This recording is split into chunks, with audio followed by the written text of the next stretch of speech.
Mesdames et messieurs les ministres, monsieur l'envoyé spécial du président de la République française,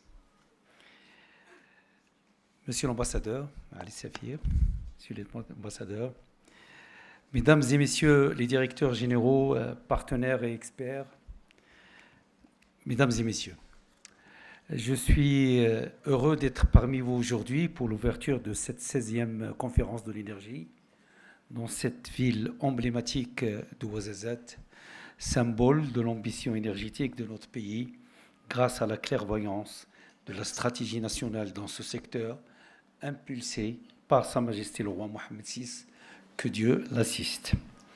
Cette rencontre intervient dans un contexte mondial particulier, marqué par une accélération des transitions énergétiques, par une prise de conscience climatique sans précédent et par une pression croissante sur les ressources naturelles, notamment l'eau et l'énergie. Aussi, le choix des thèmes de cette rencontre, énergie, pilier stratégique de la sécurité hydrique et du développement durable, illustre parfaitement la profondeur de la réflexion à mener, car si l'énergie est toujours un levier de croissance, il est aujourd'hui au croisement de toutes les transitions écologiques, industrielles, sociales et territoriales. Depuis le début de règne de Sa Majesté le roi Mohammed VI, que Dieu l'assiste, notre pays a engagé une transformation énergétique profonde, progressive et durable. Nous avons investi dans le solaire, l'éolien, l'hydroélectricité et plus récemment dans l'hydrogène vert. Nous avons créé des institutions fortes, renforcé nos capacités de gouvernance et je profite de cette occasion pour saluer le travail considérable et le rôle majeur que jouent les établissements comme Mazen, l'ONE et bien d'autres dans la dynamique exceptionnelle que connaît ce secteur dans notre pays. Nous avons également mobilisé des partenaires internationaux de premier plan, notamment de la France, pays invité d'honneur à cette édition, en faisant le choix stratégique d'ouvrir ce secteur à fort potentiel aux investisseurs privés.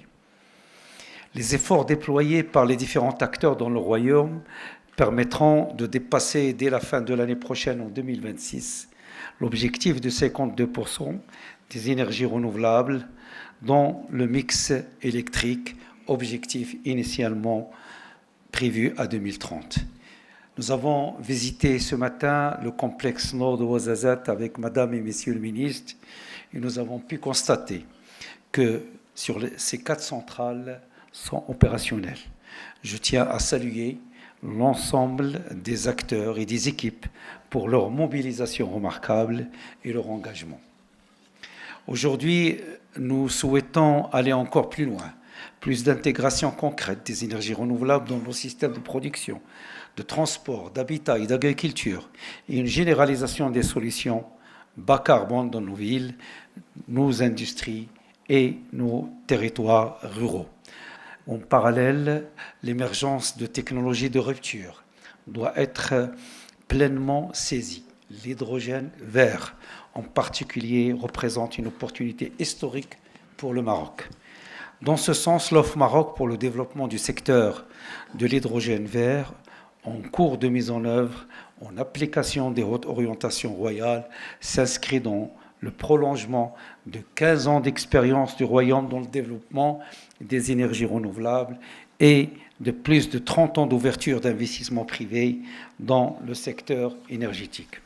Cette offre est destinée à développer la filière de l'hydrogène vert à travers la mise à contribution de la position privilégiée du Royaume, de ses ressources naturelles riches et diversifiées, de sa situation géographique stratégique et de ses infrastructures aux normes internationales.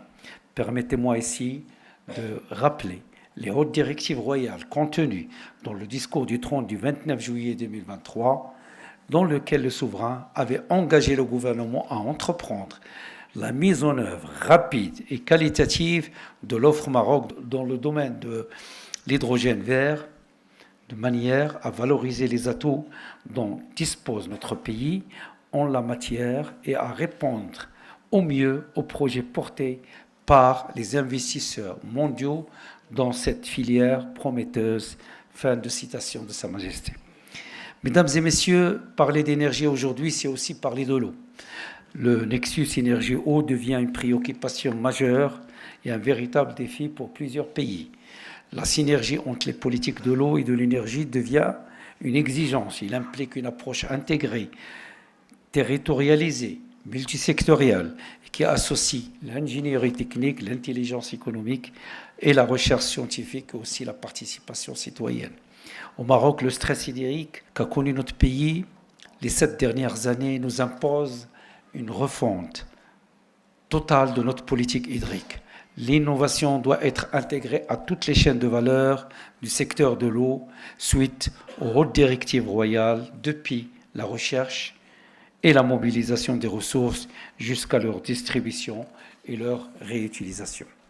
Aussi, face à l'aggravation des effets de changement climatique et de leur impact sur les ressources en eau d'une part et l'accroissement de la demande en eau d'autre part, notre pays s'est engagé conformément aux hautes orientations royales pour la réalisation d'un programme d'envergure de dessalement.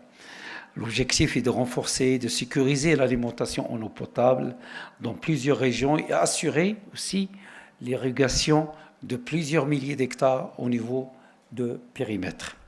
Par ailleurs, l'alimentation des stations de dessalement par les énergies renouvelables permet, et vous le savez, d'atteindre 2 objectifs majeurs, la réduction de l'empreinte carbone d'unités de dessalement et la réduction du coût de mètre cube d'eau dessalée, comme c'est le cas pour ce grand projet de dessalement à Dakhla en cours de réalisation par Nariva Énergie. Mesdames et messieurs, notre transition énergétique nationale repose sur une vision anticipative qui fait des énergies renouvelables un pilier fondamental de notre développement, de notre souveraineté énergétique et de notre transition vers une économie bas carbone. Ces efforts ne sauraient porter leurs fruits sans un cadre d'une gouvernance rénovée, d'une ouverture renforcée à l'investissement privé, national et international, et une réglementation claire, stable et prévisible. C'est dans ce sens que s'inscrit la réforme globale du secteur énergétique, engagée par le gouvernement en parfaite cohérence avec les hautes directives royales. Il vise à renforcer la compétitivité du secteur, à valoriser les ressources locales et à faire du Maroc une plateforme régionale et d'échange énergétique. Enfin, la transition énergétique doit constituer un levier d'équité territoriale à travers des politiques inclusives, une planification fine, des mécanismes de financement adaptés, sans oublier l'importance de la formation, de la recherche appliquée et l'innovation technologique.